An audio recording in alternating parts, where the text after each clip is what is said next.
Olá, buscadores! Estamos iniciando mais uma edição do programa Leituras para Viver Melhor, programa produzido em parceria da Editora Teosófica com a TV Supre. TV Supre, que é o canal de comunicação da União Planetária, canal 2 da NET em Brasília. E se você estiver acompanhando pelas redes sociais, pelo Instagram, pelo Spotify, pelo YouTube, não deixe de curtir o vídeo, se inscrever no canal, que assim você nos auxilia a produzir cada vez mais conteúdo de qualidade para todos vocês. E hoje iremos conversar um pouquinho com o Marcos Queiroz. Tudo bem, Marcos? Seja bem-vindo. Tudo bem, Charles. Tá tudo tranquilo. É um prazer estar aqui novamente para falar de um livro tão interessante como esse que você vai falar aí. Bacana. Nós que agradecemos a sua presença. O Marcos aí, então, já participou do programa. O Marcos é uma pessoa que ajuda bastante a Editora Teosófica. Ele já produziu capas, né, para a editora. Né? Então, ele é um grande parceiro aí das publicações sobre teosofia e assuntos relacionados. E ele é arquiteto, professor da Universidade Federal da Bahia e também é membro da Sociedade Teosófica e membro da Loja Cultura, né, frequentador, assíduo, e produz vídeo para a internet. Ele produz aí muito conteúdo, né, relacionado a esses assuntos. E o livro que ele escolheu para conversarmos um pouquinho hoje chama-se A Sabedoria Oculta na Mitologia Mundial, de autoria do Geoffrey Hodgson. Marcos, o Geoffrey Hodgson, ele ficou conhecido, né, por ser clarividente na época, né? Então ele tem livros, né, que tem ilustrações que ele produziu junto com artistas das visões que ele tinha, né? E ele também era um grande estudioso de medicina e parece que de mitologia também, né? Então, como que um clarividente como ele, né, uma pessoa que, segundo, né, dizem, ele podia enxergar o mundo invisível, digamos assim, como que para ele era essa sabedoria presente na mitologia e que está oculta a princípio porque a gente não consegue perceber? Seria algo nesse sentido? Então, esse livro, Sabedoria Oculta na Mitologia Mundial, é mais um dos livros que ele explora a capacidade dele de vidência, né, de clarividência, e também o conhecimento dele de buscar interpretar, né, através da teosofia, do aprendizado dele, da sabedoria que ele tem, informações do que ele via. Então, quando a gente fala em mitos, quando a gente fala em algumas energias que poderíamos dizer que estão associadas a algumas entidades míticas, elas também têm associações energéticas que podem ser vistas, né? Então, quando ele fala no livro Reino dos Deuses sobre entidades e seres superiores a nós que estão ali aparecendo, ele ao mesmo tempo está falando de anjos, devas, seres superiores a nós, mas ele está falando também de criaturas que foram no passado consideradas como deuses, como criaturas de um poder fantástico e que se tornaram mitos e que foram divulgados ao longo da história durante anos e anos. E é sobre essa sabedoria oculta que ele está se referindo. Mas, além disso, se a gente for analisar uma interpretação mais assim divina de todas essas mitologias, a gente vai estar vendo somente uma das formas de ver, um dos aspectos, porque também podemos entender que esses seres que são deuses, são criaturas míticas, que são, por exemplo, Deus da guerra, Deus do amor, Deus supremo, que aparecem em várias culturas com denominações diferentes, com formas diferentes, com indumentárias diferentes e que podem ser relacionadas, elas também estão se referindo à nossa própria personalidade, ao nosso eu, elementos da nossa psique que estão ali reveladas de alguma forma. Então, a gente tanto pode ver desta forma como da outra, e isso não é um paradoxo, porque nós sabemos que esses deuses estão dentro de nós, são divindades que estão dentro de nós, e as habilidades, as capacidades que são desenvolvidas ao longo da história por esses deuses,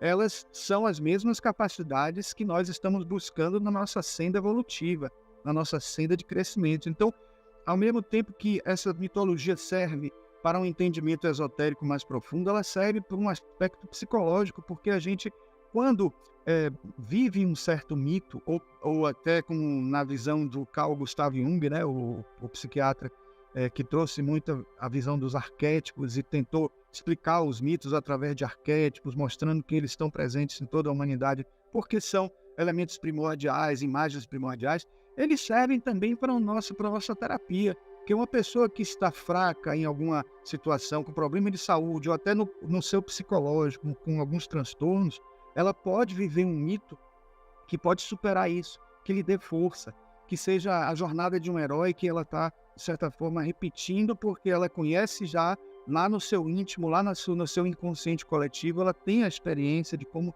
superar determinadas realidades, e tudo isso faz parte dessa sabedoria oculta presente na mitologia mundial. A Blavatsky dizia, né, que o microcosmos, né, já está dentro de nós, né? Ou seja, todas essas hierarquias que a gente estuda, né, nos mitos, estaria supostamente, né, então seriam, segundo, né, esses autores, seriam aspectos do próprio ser humano. Eu estava olhando aqui o sumário do livro, né? Então, no primeiro capítulo, Marcos, ele fala sobre os contos de fada e os mitos para a teosofia. Fala um pouquinho para nós como seria isso, né, na visão teosófica. Então, que um conto de fada, ele tem um ensinamento para revelar? Como funciona isso? Sim, sim, e na verdade, quando ele se refere aos contos de fadas, ele junta os contos de fadas e os mitos no mesmo bojo, porque, de certa forma, a grande pergunta que ele faz logo no começo do livro é por que a gente deve considerar com seriedade, tanto do ponto de vista filosófico como do ponto de vista esotérico, essas lendas, esses mitos, esses contos que podem parecer não fazer muito sentido, ou parecer ser conto apenas para satisfazer o nosso deleite de ler uma história agradável, de uma coisa que vai animar a gente, fazer a criança aprender alguma coisa mais educativa. Mas mais do que isso, além do que isso, existe um significado por trás, porque assim como a gente sabe na teosofia, de modo geral, dito por Helena Blavatsky, né, no Doutrina Secreta, a gente encontra nesses escritos antigos, que são lendas que vêm de lá de trás, os próprios contos de fadas parecem que não, mas são contos que vêm de lá do passado, de milênios e milênios de anos atrás, contados de pai para filho, e depois compilados, né? Eles têm uma mensagem por trás, uma mensagem oculta, que tem informações importantíssimas sobre o nosso eu profundo. Nosso eu profundo, que pode até ser analisado por uma perspectiva psicológica, como eu falei nesse instante, através de Jung e de Freud, também de outros psicólogos que conseguiram resgatar isso, porque o próprio Freud mesmo sem uma utilização tão ampla como o Jung, ele utilizava, como no Complexo de Édipo, ele usava mitos também, né? Mas a gente encontra ali o quê? Ensinamentos que podem servir para a gente se entender melhor, e aparecem em sonhos para a gente, aparecem em momentos que a gente está em deleites, como no próprio, digamos assim, estado de êxtase de uma meditação, né? Em fantasias, em vislumbres, que aparecem entidades que são seres que muitas vezes parecem com uma figura assim divina, e são esses devas, esses seres que se manifestam para nós e acabam resgatando em nós as experiências que temos no nosso interior e que precisam ser resgatadas tanto para passar por cima de alguns transtornos ou resolver alguns transtornos que nós temos, como também para poder continuarmos a nossa senda evolutiva do nosso crescimento espiritual. Né?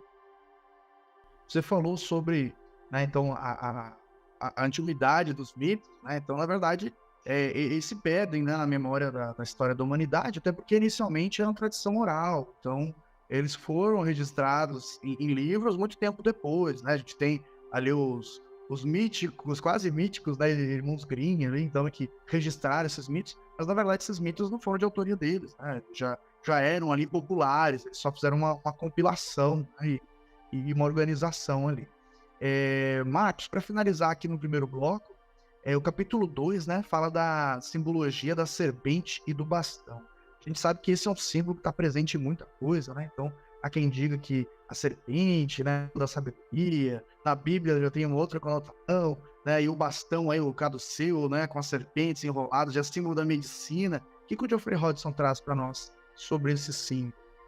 Isso, ele fala que está presente em muitos mitos. E, curiosamente, eu falei aqui várias vezes de Jung. Jung também percebeu isso nos sonhos dos pacientes dele. Mas o Geoffrey Hodgson fala que aparece em vários mitos, como, por exemplo, no mito de Perseu, né? Quando ele consegue a cabeça de Medusa. A Medusa tem várias serpentes nos cabelos.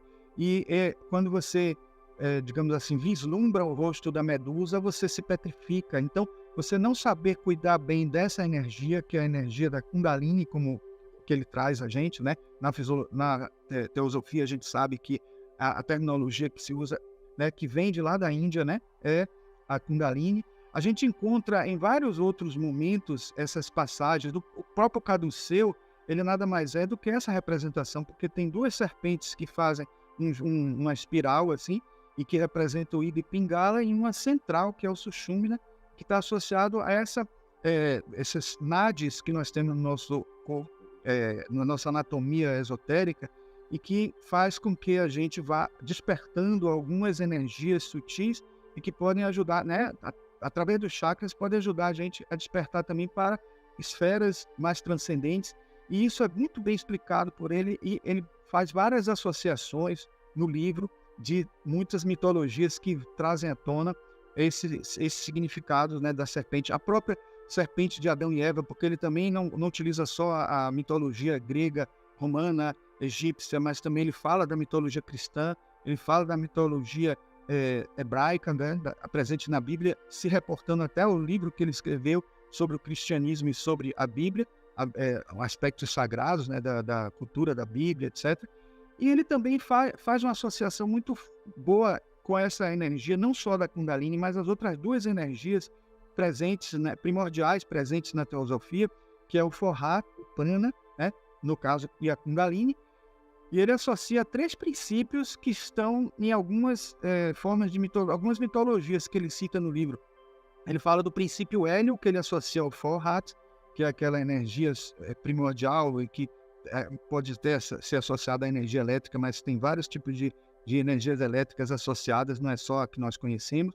Mas assim, tem o princípio de Eros, que ele associa ao Prana, que é o amor-sabedoria, é aquela energia de amorosidade, de afeto, etc. E o princípio Hefesto, que é o deus Vulcano em Roma, né? Que ele é o que forja os instrumentos dos deuses, e é o deus do fogo, que está associado a Kundalini, que é o fogo serpentino. Então, ele faz essas associações incríveis, mostrando como as mitologias também revelam esses ensinamentos, que só quando a gente descobre mesmo a chave para poder a gente fazer as devidas associações, né?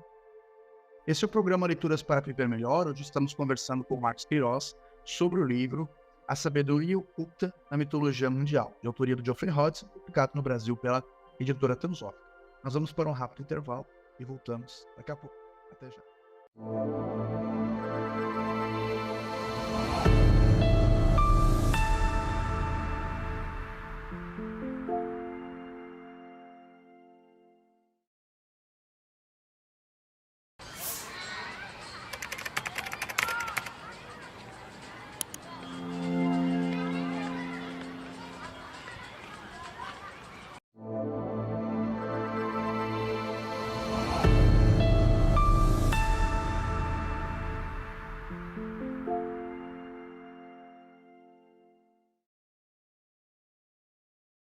Estamos de volta, o programa Leituras para Viver Melhor, hoje conversando com o Marcos Queiroz sobre o livro A Sabedoria Oculta na Mitologia Mundial, de autoria do Geoffrey Hodgson e publicado no Brasil pela editora Teosófica. Marcos, então você falou, né, no primeiro bloco, que para que a gente possa perceber essa sabedoria, entender, né, os ensinamentos aí presentes nas mitologias de tantas tradições, nós precisamos das chaves, né? Se nós não temos as chaves, aí fica inviável, né? Então, essa assimilação de todas essas informações. Então, o autor ele traz dicas sobre isso. Quais seriam essas chaves? É curioso que isso, tanto na questão psicológica quanto na questão esotérica, a gente precisa dessas chaves, né? Eu lembro de que Jung fala muito assim, que quando a gente quer interpretar um sonho, ou um conto de fadas, ou um mito, ou qualquer coisa, a gente deve conhecer o significado de cada um desses símbolos. Como a gente falou aqui, falamos da serpente, falamos de alguma do caduceu, falamos de coisas assim, que tem um significado na sua própria representação, na sua própria imagem.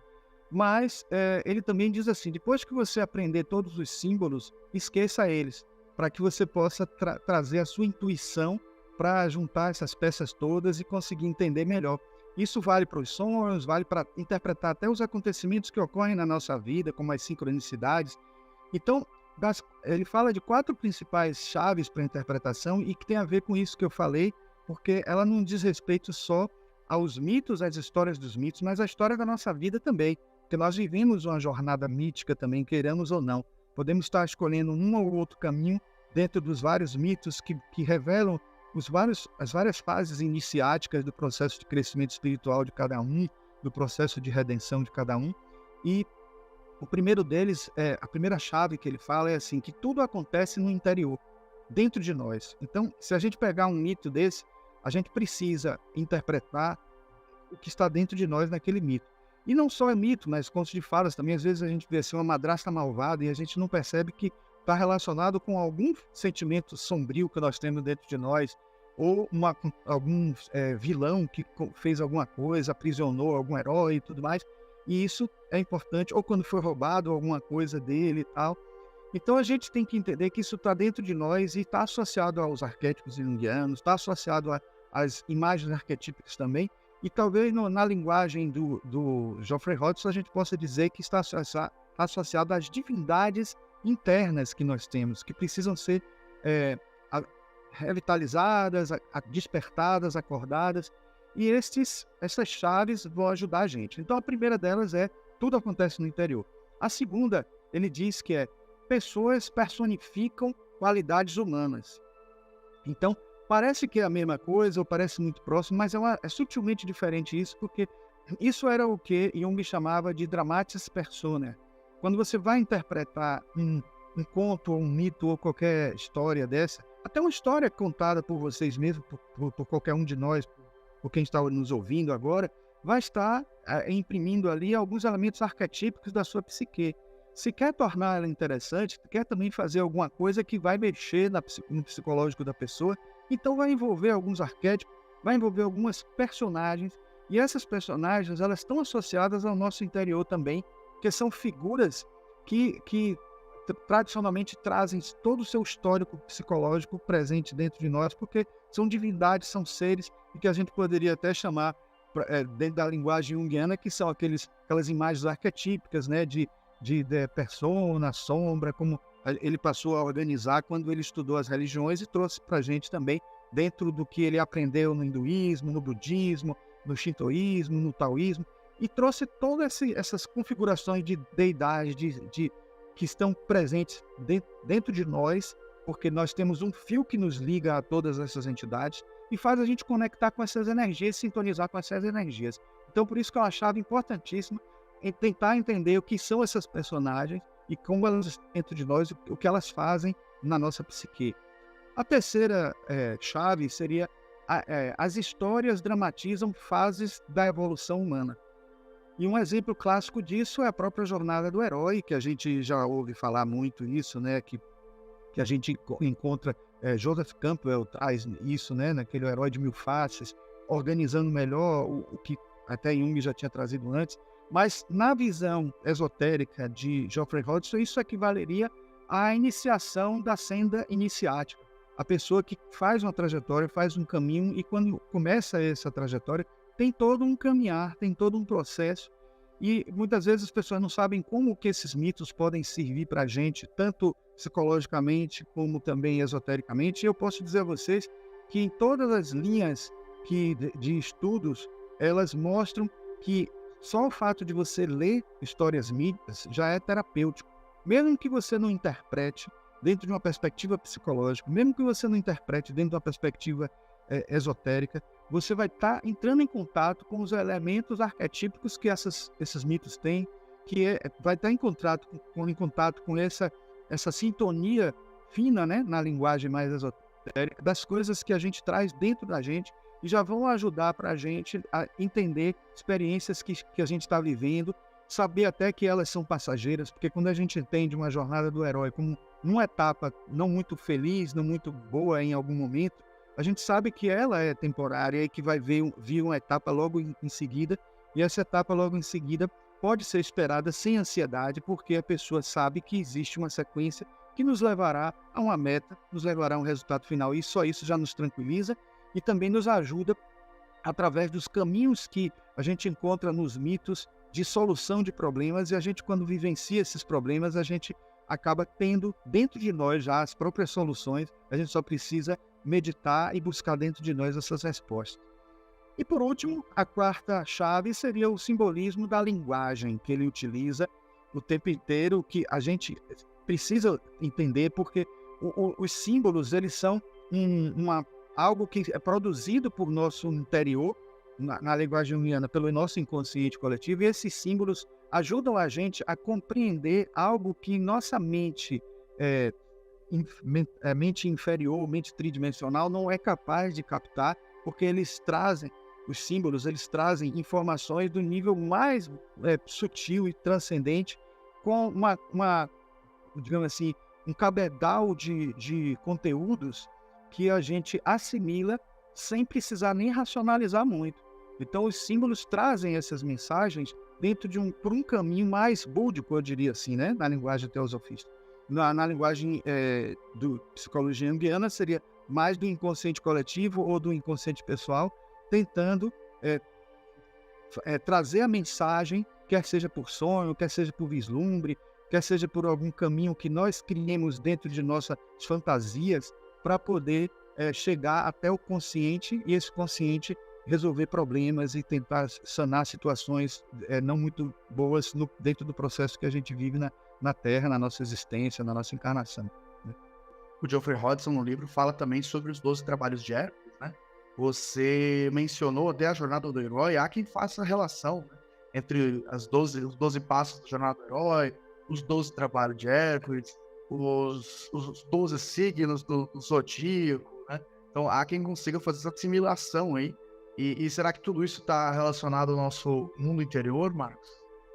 Sim, está sim. Na verdade, ele dedica uma parte muito grande do livro para falar sobre os 12 trabalhos de Hércules, que estão sim relacionados aos 12 signos do zodíaco, né? Porque, na verdade, são arquétipos que nós temos que vivenciar, de certa forma, organizados de uma maneira bem fácil de até a gente perceber no nosso dia a dia, no nosso caminhar.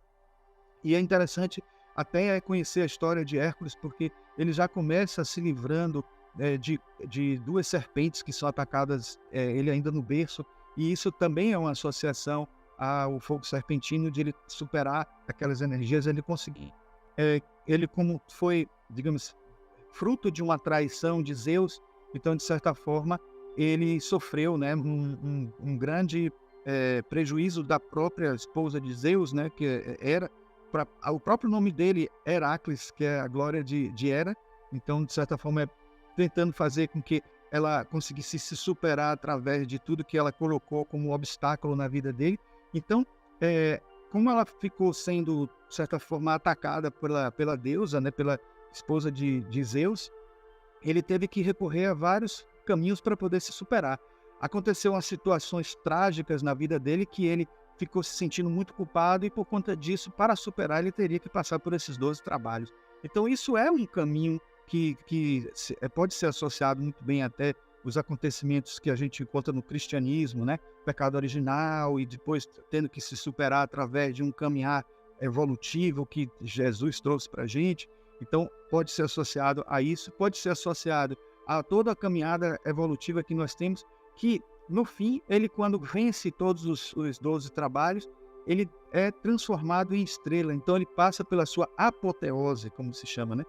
Que ele consegue se transformar em estrela, e ao se transformar em estrela, é a representação de alguém que conseguiu se tornar imortal, e se tornar imortal nada mais é do que atingir o seu ápice como Deus, como ser imortal que somos nós, né? E isso é uma representação bem forte, né, de nossa trajetória, de nosso processo iniciático. Muita gente pensa que Hércules só tinha força, mas se a gente olhar, for pesquisar nos livros clássicos, né, o livro, por exemplo, Metamorfose de Ovídio, que conta a história toda de Hércules, já depois de ter colhido de várias lendas, você vai ver que ele era um ser inteligentíssimo, porque, de certa forma, ele reúne as qualidades que uma pessoa, dentro do seu processo evolutivo natural, vai conquistando à medida que vai evoluindo, e essas qualidades são de vital importância para que a gente também possa vencer nessa caminhada de redenção que nós temos. Bacana, então fica aí o convite, né, para todos que têm interesse nesses temas, né, então psicologia, espiritualidade, teosofia e mitologia, fica a dica, então, da obra que abordamos hoje, A Sabedoria Oculta na Mitologia Mundial, ou o Marcos está ali com o livrinho na mão. Esse foi mais um episódio do programa Leituras para Viver Melhor. Hoje conversamos com o Marcos Queiroz sobre essa grande obra aí que está disponível em língua portuguesa para todos os interessados. Seguimos juntos nesse aprendizado. Somos